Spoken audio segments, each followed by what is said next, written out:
Hello children, how are you all? I hope you are fit and fine and studying well. As you all know children, we have completed poem. This is Meadows Surprises, and we have completed this poem, and we have completed all the word meanings which were given in this poem. And we have started yesterday exercises working with poem, and 2 we have already done. So we are going to start from third one, and in this poem in this exercise we just complete that, read the lines in which the following phrases occur. Then discuss with your partner the meanings of each phrase in its context. So we have discussed this poem, and the poem was explained also, and many surprises we have seen in this poem. And first, velvet grass, we have discussed soft grass of meadows. The meaning of this phrase is soft grass of meadows. And now a drinking straw referred to the part from which the butterfly sips the nectar. So that is called drinking straw. And the third one that we are going to do, that is meadow houses. So children, write it down in your copy. Third one, meadow houses. So that you can find in this poem that whenever you are walking through the meadow, you can find many houses, or houses of bird, houses of animals or insects. So these houses are called meadow houses, and you can say these are the habitats of animals, ants and insects and birds also. So children, please write it down. This is third phrase, meadow houses, that we are going to write. So the meaning of meadow houses is habitats or home of animals. Habitat, habitats or homes of animals like burrows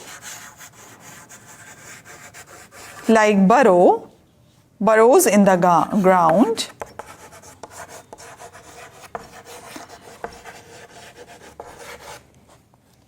nest and ants' mounds.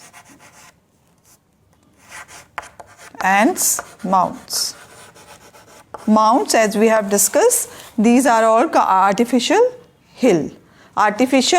ants hill, that is called ants mounds. So children, we have discussed this, and as we have discussed burrow in the ground, that in the poem we have already seen that a rabbit is there. So always, as you all know, that home of the rabbit is burrow.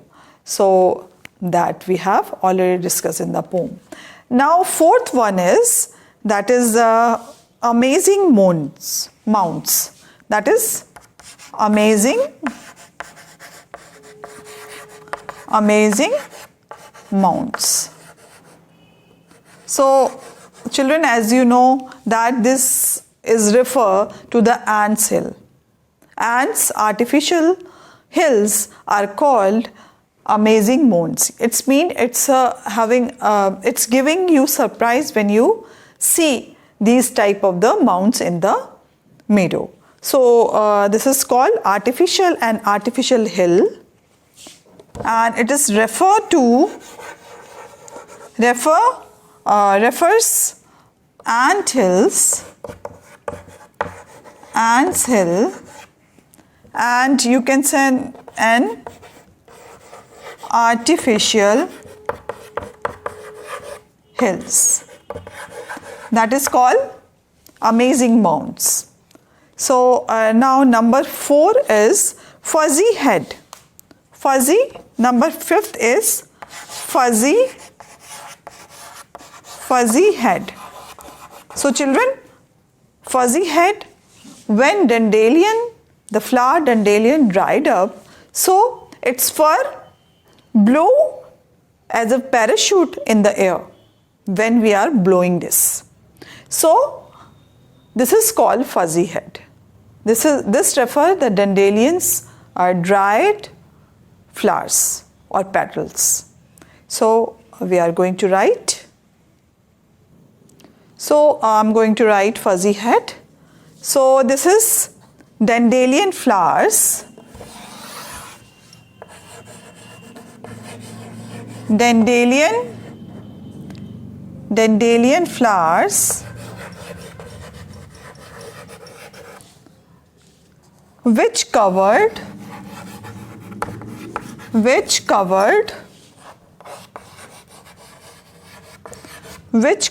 by soft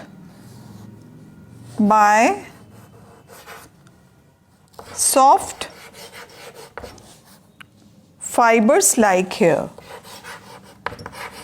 Fibers like hair, that is called fuzzy head. So when it's dried, so it become like a soft fibers like hair, and it can flow in the air. So that is called fuzzy head. So children, we have completed these phrases. Now we are going to do the second question. Which line in the poem suggests that you need a keen eye and a sharp ear to enjoy a meadow? Read aloud the stanza that contains this line.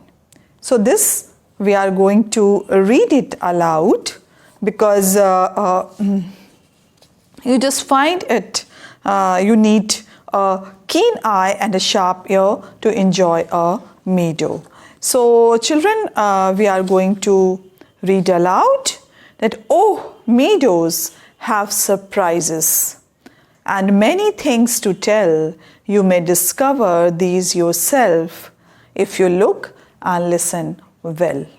So these are the lines, or you can say this is the stanza that refers over here or tells us that we should have a keen eyes and a very sincere ear to listen the beautiful voice of brook, beautiful voice of insects, and we just developed our keen eyes.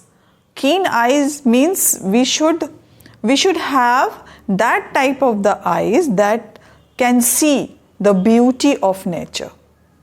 So children, this is what we have to write also, because this is the paragraph which refers this note. So children, let's write it down.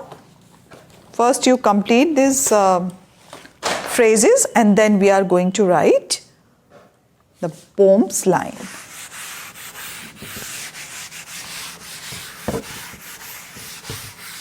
That is second question,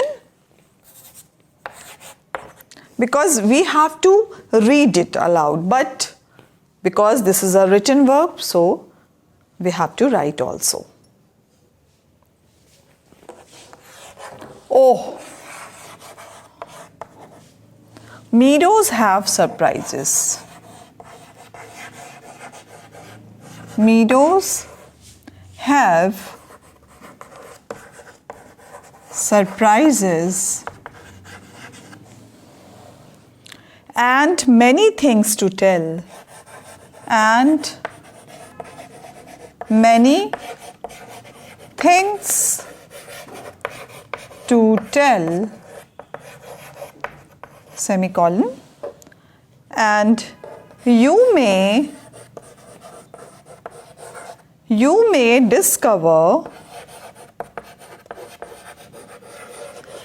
discover these yourself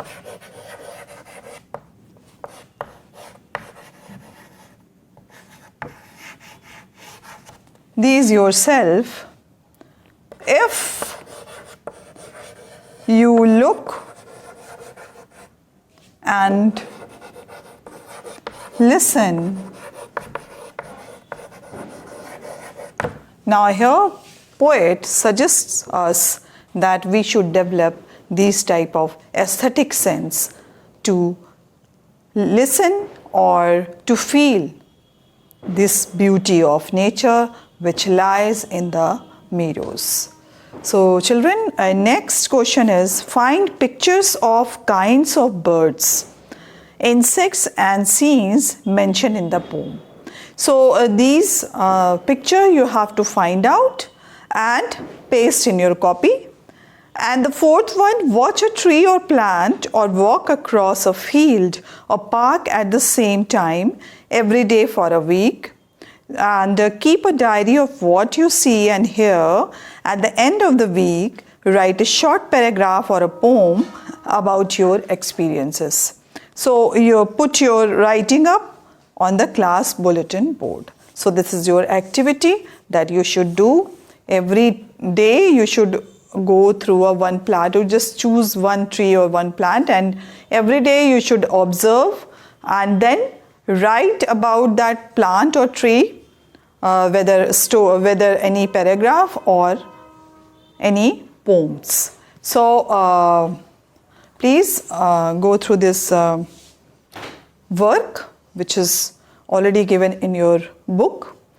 Now this chapter is completed and we are moving to next chapter, that is 9th chapter of your Honeycomb book, and 8th chapter is completed now. Now we are moving to 9th chapter, that is a bicycle in good repair. A bicycle in good repair. So this is chapter number 9. So turn over the page. Page number 126. Now we are going to start this chapter number 9. So children, turn over your page. So this chapter number 9, a bicycle in good repair.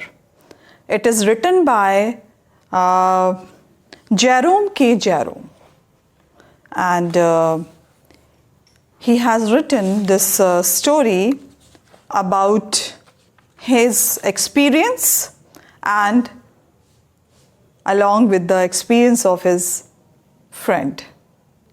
So this chapter actually very hilarious, and when we go into this story, then we can see that many of the incidents are very hilarious, sometimes very frustrating also, because the narrator can't speak a word against a friend, his friend. So children, we are going to start this story. Now the first thing that we are going to read, that if you wish to go on a long bicycle ride, the bicycle should be in good condition. If possible, an expert mechanic should overhaul it. But what happens if the mechanic or machine has a will of its own and the mechanic knows next to nothing? So now children, this whole chapter is about an incident, about two persons. There were two persons, one is narrator himself and the other his friend.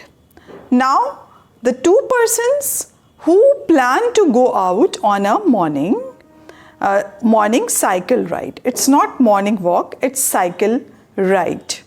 Now, but the whole matter ends before the starting, because one person claiming that bicycle was faulty. So one person, who is this person? The person is his friend, narrator's friend. Now, dismantle its part and the cycle is even more useless than before.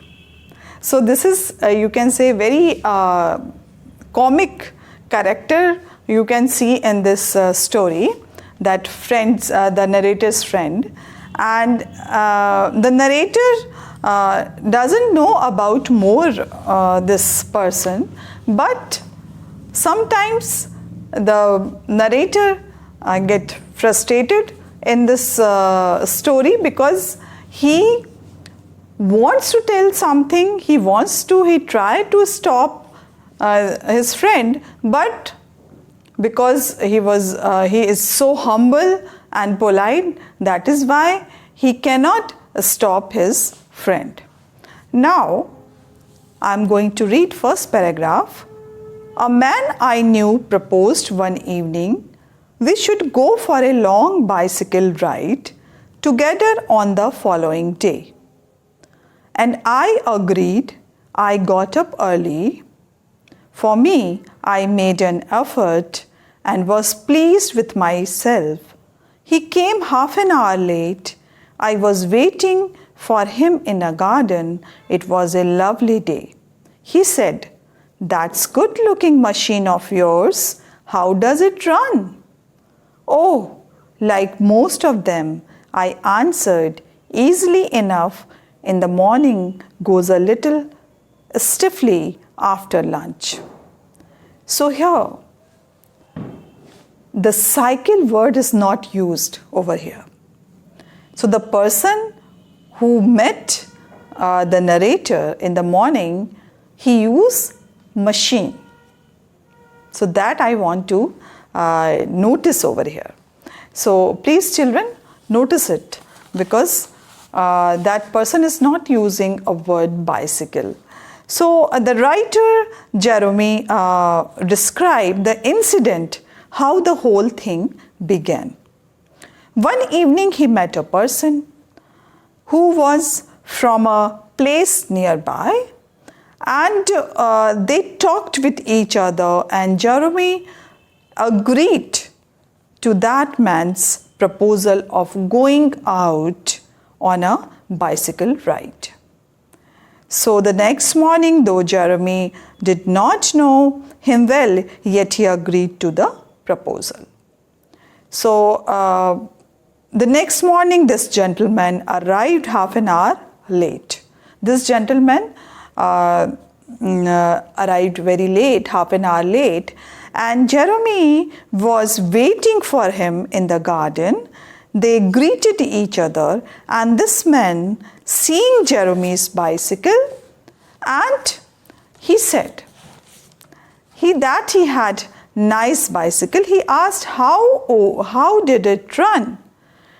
Here you can see that the person whom the narrator met, that was not very much aware about bicycle.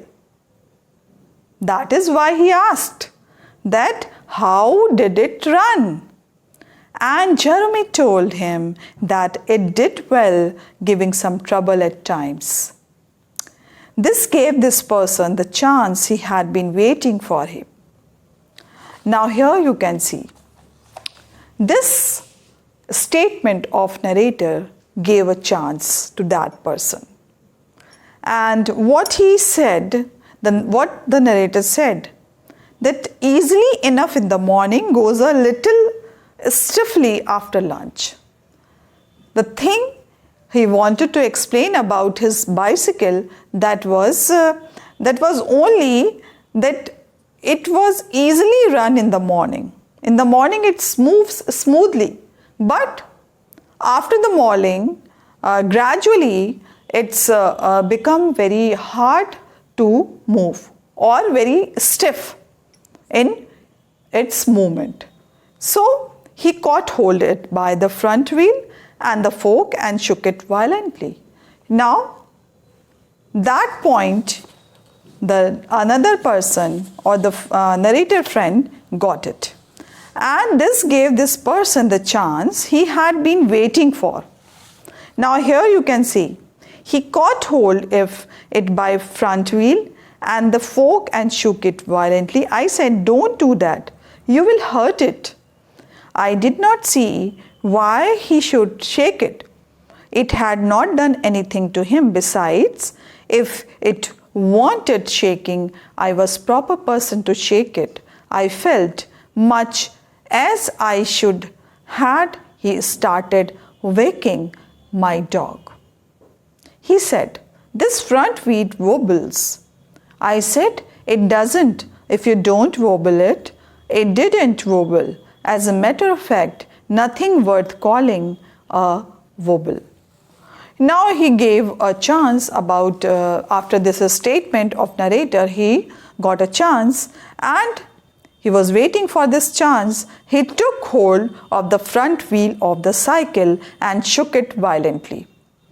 Now, as if it was in the bad shape, Jeremy asked this person not to mishandle his machine, but this man did not care. He declared the front wheel was in bad condition and was wobbling badly. It's moving, its meaning, now I'm going to write few meaning. So first meaning is waking. Waking means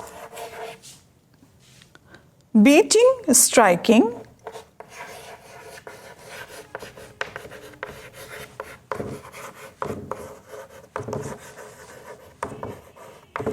And the second word is wobble. What is the meaning of wobble? It's meant not steady, move unsteadily.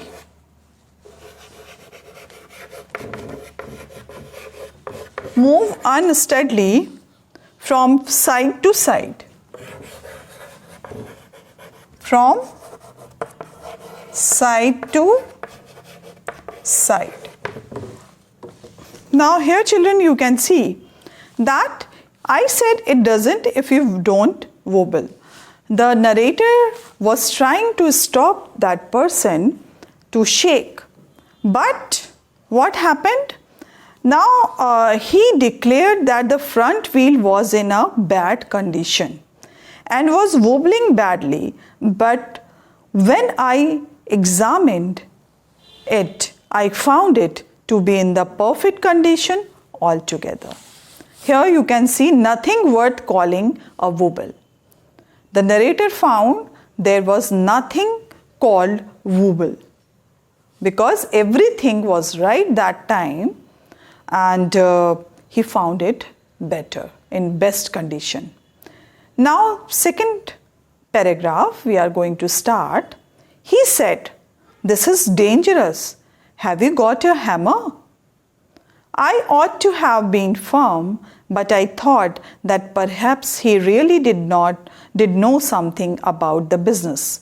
I went to the tool shed to see what I could find. When I came back, he was sitting on the ground with the front wheel between his legs. He was playing with it, twiddling it round between his fingers. The remnant of the machine was lying on the gravel path beside him. He said, "It looks to me as if the bearings were all wrong." I said, "Don't you trouble about it anymore. You will make yourself tired. Let us put it back and get off." Now here you can see he said this is dangerous. And after wobbling that handle and the front wheel, the person said this is dangerous, this is in danger, your machine in danger, and the accident will be taken place because it is not working properly. Have you got a hammer?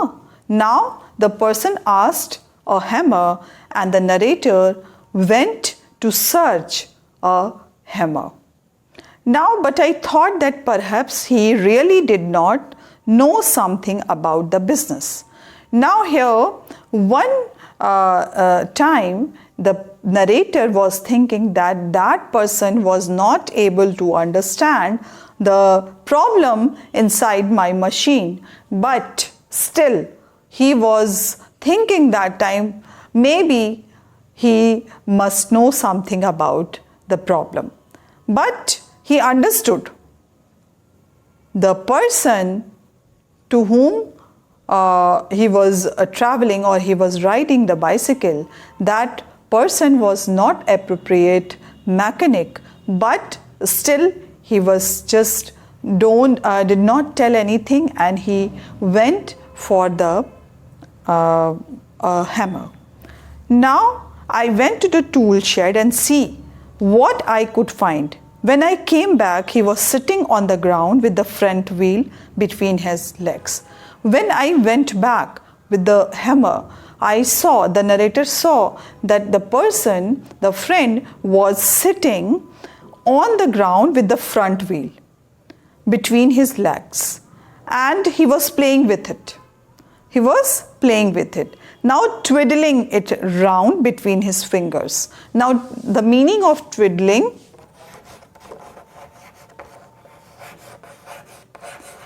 twiddling means that is turning. Now here you can see he was turning his, and the next is remnant.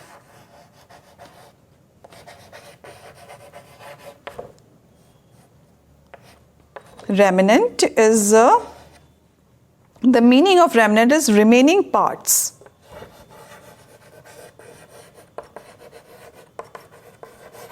Remaining parts.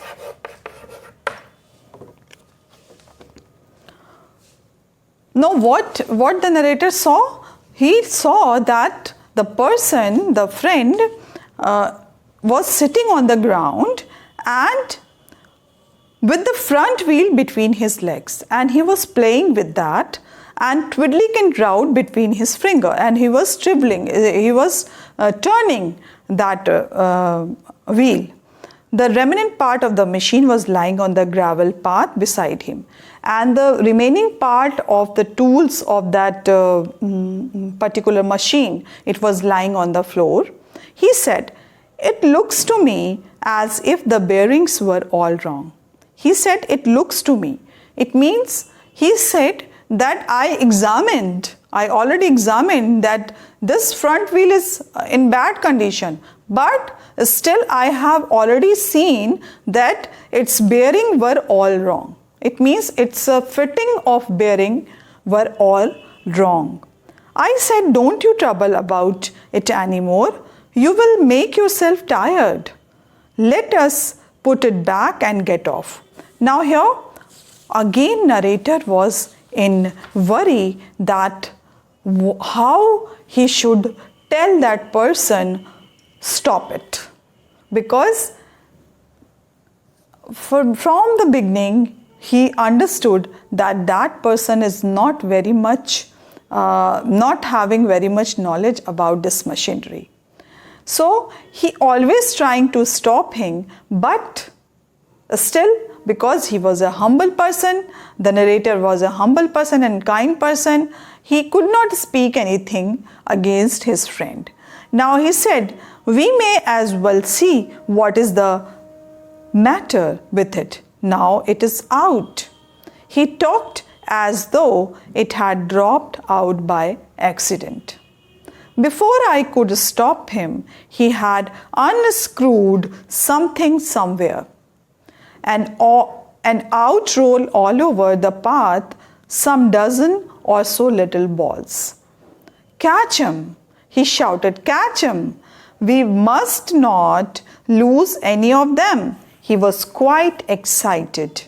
We growled round for an hour and found 16. He said he hoped we had got them all, because if not, it would make a serious difference to the machine. I put them for safety in my hat. It was not a sensible thing to do it, I admit. Now here, one hilarious part is started now. Now here that person was not agreed with the statement of his friend, but narrator could not stop him. Now again the friend was started, you can say it's screwing the something and somewhere, and we may as well see what is the matter with it? Now it is out. He talked as though it has dropped out by accident. Now before I could stop him, he had unscrewed something somewhere, and he was just open or unscrewed something somewhere. It means wherever he wanted, he just unscrew that bolt and nuts, and he just dismantled all the machinery, and all the ball and bearings was keeping out from the machinery, and it was just you can say scattered on the ground. And the person was trying to catch him, and he said, catch him, he shouted. The friend was shouted, catch him, it means catch it, otherwise it will lost. So catch him, we must lose any of them. We must not lose any of them because it is required, that is why you just catch it. He was quite excited about them. And we groveled, it means, you can write this, groveled. That means crawled on the ground. Crawled on the ground. It means the nut and bolts were crawling on the ground. And he rolled round for half an hour and found 16.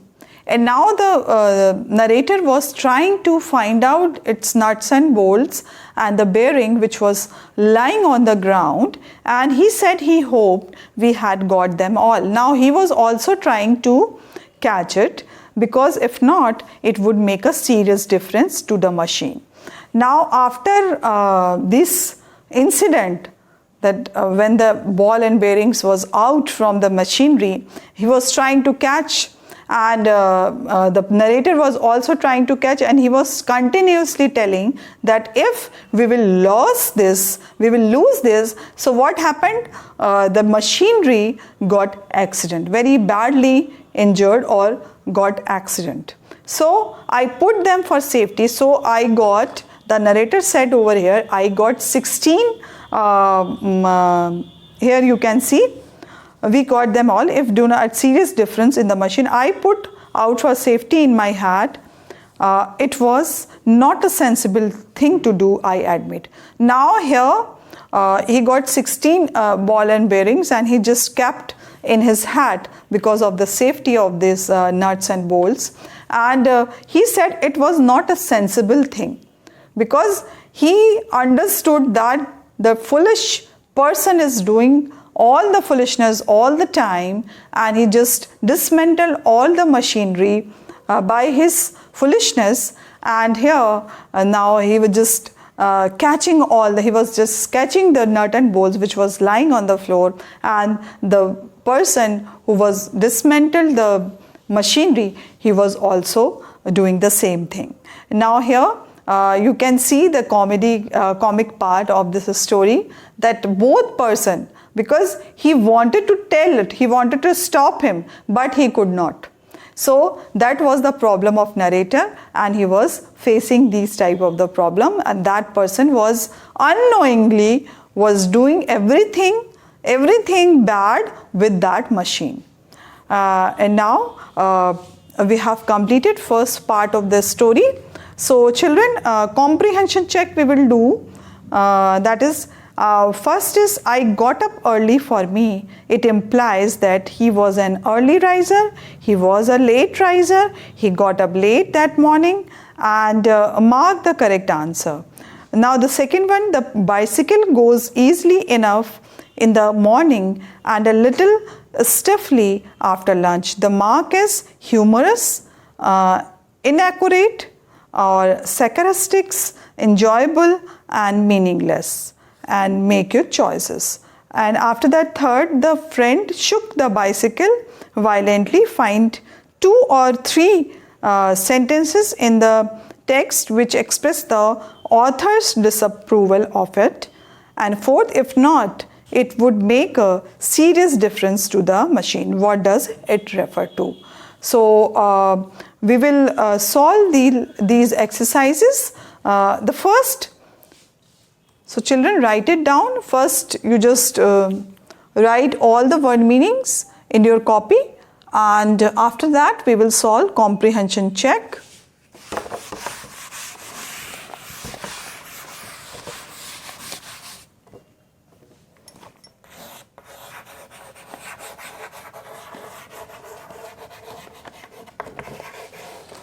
Comprehension check.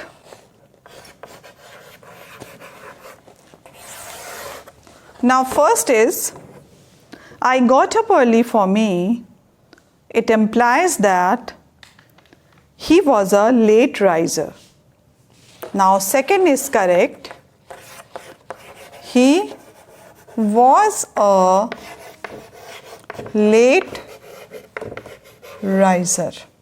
Okay.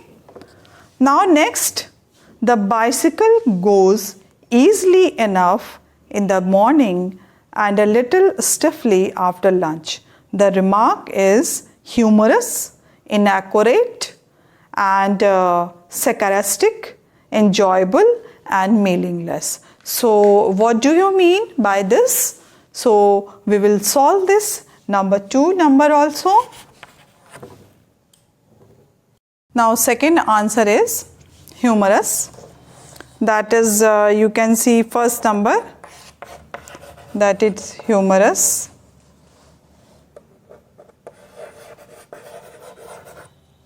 So we have completed 2 questions, and tomorrow we will do number 3 and 4, and after that we will study second part of this story. So till then, bye bye and take care.